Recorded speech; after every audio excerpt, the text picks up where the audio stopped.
My name is Jamin Goecker. I'm a realtor in South Central Alaska, and my mission is to help you to build an intentional and significant legacy for yourself and your family by coaching you in real estate. And today, what I'm going to be talking about is why you shouldn't sell your home without a realtor. This is something where I see a lot of misinformation kind of flying around about this. And so I decided it was time for me to sit down and actually make a video and explain why going the for sale by owner route is usually not something that's going to serve most people if you're looking for the best result. But before we get into that though, do make sure you give this video a like, subscribe so if you haven't done so already, and let's go and dive in.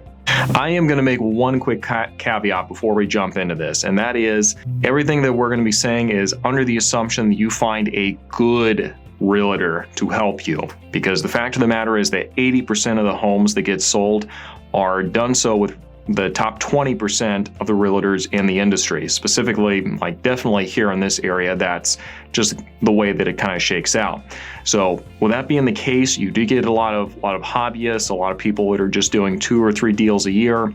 And that's nothing wrong with that. But if you're looking for someone who's going to be giving you the attention as a full-time professional and can really bring that value to you, it's very difficult to be able to do that if you're more or less a part-time or a hobbyist. So that is number one. I would say that make the assumption that you're going to be working with a full-time realtor for any of the discussion that I'm going to have here, and someone that's does have their head on straight, is very motivated, competent, and they're staying on top of the market to bring that value to you. So that's number one. Not all realtors are created equal. And if you found one that was completely a turd, then, I do truly apologize for that. There's going to be bad eggs in every industry. Doesn't represent all of us, but they are there, and you do need to make sure you're comfortable with whoever it is that you're working with, and they're going to have the chops to actually help you. Now, that's out of the way. Let's go and jump into why it is that most people will decide to work with a realtor and why not working with a realtor is usually not a good idea. The number one reason that a lot of people decide to work with a realtor instead of going by themselves is because they actually make more money going with a realtor than they would if they're trying to do it on their own. Now, I know that sounds really backwards from a lot of the misinformation that you get from the for sale by owner industry, which by the way is not a new thing. I believe it's actually been around since about the 90s. So it's kind of an old, tired business platform really at this point, and they really haven't done a whole lot of modernizing. But one of the big differences that you're going to find between for sale by owner and those that go with the realtor is the marketing is going to be such that it actually gets in front of a lot of people, and you're able to get a lot more traction faster than you would going for sale by owner. Because most folks that go for sale by owner, they'll put their property, I'm not going to name the website because that's rude, but they'll put their property on a single website and it just kind of sits there, and that's their marketing. Maybe they'll gin something up as for a flyer in Canva, and that's pretty much the end of it. So with the marketing that we do, it is very multi-dimensional. We're looking at digital, we're looking at things that are more on the ground. We're doing open houses, we're door knocking, we're doing circle calling folks in the area to see if they know anyone that wants to move there. We have professional photos, and we have ads that are running on YouTube and Facebook. So it is very, very multi-dimensional. If there's anyone at the local, national, or international level interested in the property, it's going to get in front of them. So the amount of people we can generate using that strategy versus one website is going to be a night and day difference. And that's where, maybe you found one person using that website, you could have found 10 using the strategy that I just laid out. So that's number one. You have fewer options when it comes to buyers when you're going for sale by owner, just for that reason. The second reason you should work with a realtor instead of going it on your own is that you actually don't make a great first impression with most buyers out there when they're first looking at the property. Because if it says for sale by owner, if they're an educated buyer, they know that the majority of lawsuits in real estate involve a for sale by owner in one way or the other.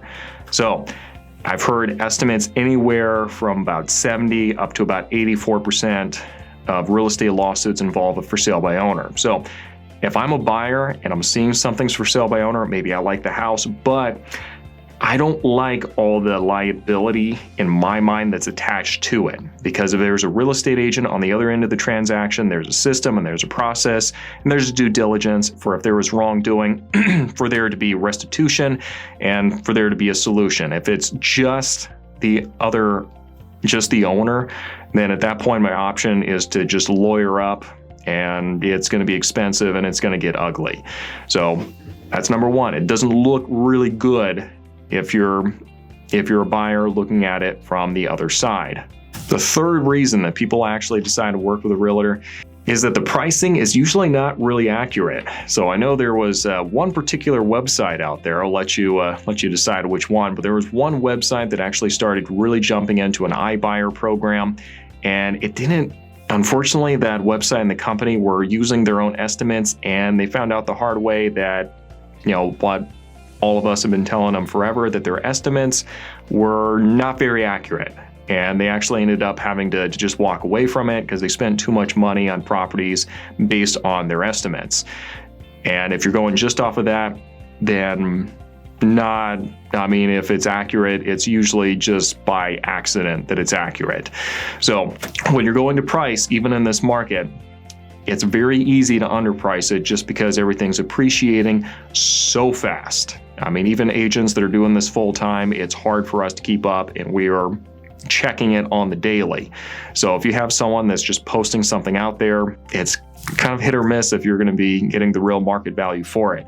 I actually had one individual I was talking with who was going for sale by owner. She was giddy when I called her. I've been talking for a couple of days, and she said, "Oh, we got an offer at our asking price," and she was absolutely giddy. I did not rain on her parade, but I saw that clearly she'd underpriced it by $30,000. But, she say like $12,000 on the commission. So I guess it works.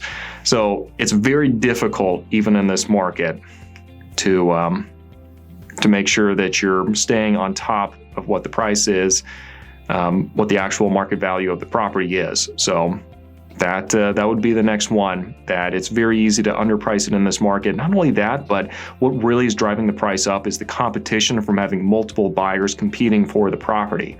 So this kind of goes back to the marketing again. If you only have one person that's approaching you, then that's your option. If you have 5 to 10 people making offers on the property, that's where you start getting into the really common scenario where you're getting $20,000, $30,000 over the asking price, just because the buyers are done with this process and they just want to get a home at that point. So that's really where the money is to be made right now, is getting those multiple offer scenarios, and you don't really get those when you're going for sale by owner.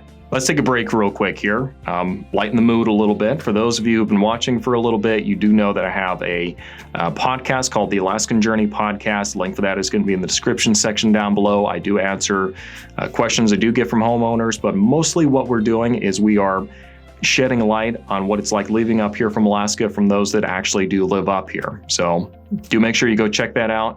And if you're interested in getting your home on the market in the near future here, do reach out to me on the website down below, and I'd be happy to send you a copy of our seller guide to kind of get the wheels going and help you figure out what it is that you need to do next. But without further ado, let's go and finish today's video. So the other big thing that really, really does make a big difference is real estate licensees. It's different here in Alaska. Licensees have E&O insurance. So E&O insurance is error and omissions insurance. So this means that if I make a mistake on the paperwork, the insurance comes in and it's going to cover, it's going to cover some of the damages if that mistake was made. If you are an owner just by yourself, you're probably not going to have that insurance by yourself, and that can actually end up costing you quite a bit, just depending on what the error is. The next thing is that if you have a realtor that really knows what he or she is doing, then they're going to really help you to make sure that you don't accidentally commit any federal crimes. And what I mean by that is fair housing can be a little nettlesome and can be a little difficult when you're just trying to write a description for the property. For example, I cannot just go on there and say, "Oh, this is a great family home." Nope, because that might be construed as you discriminating against people who are single. And it's just a lot of little examples like that, where if you make that mistake and somebody decides to press charges, or somebody from the association decides to go after you, that can be a fine of anywhere. I've seen comments and posts anywhere from about $10,000 up to about $60,000. So let's try to keep you out of trouble. The other thing that I would mention that doesn't get a whole lot of attention from people that are going for sale by owner is having somebody that really understands that contract that you're agreeing to inside and out is going to be huge, and it can really end up biting you hard later on. So I know a lot of people, they've gone, a couple transactions, they feel like they know it pretty well.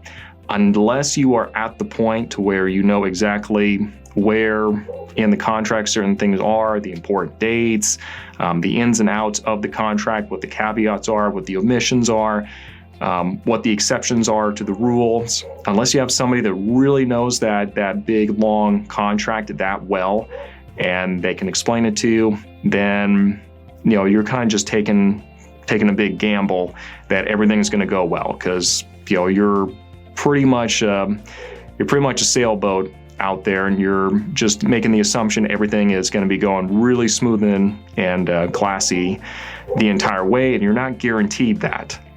Now, I really don't want this video to just come across as me just laying on all the for sale by owners and coming across as an angry realtor. That's not my impression that I want to be giving off. I do want to make sure this is actually of value to you. Actually, some of my favorite people to work with did start out as for sale by owners, but I contacted them and they said, hey, yeah, let's sit down and see what you actually have to offer here. And after talking and seeing the value proposition, they decided, hey, let's give this a shot. It's not going to be costing us any money to at least try here. So some of my most favorite clients have started out as first sale by owners, and that's because they are very good at just getting in, getting done, and they have great follow through. And I absolutely love that. They're very go get it kind of people. And that goes a long way making a real estate transaction happen. So if you are considering working with a realtor, or if you're considering going for sale by owner and you actually want to hear more than what I'm just describing to you right here, then do feel free to reach out to me at either my website, my Facebook page, or Instagram down below. I'd be more than happy to talk at length and see what's going to work best for you and your family. So thanks for watching, and we'll see you next time.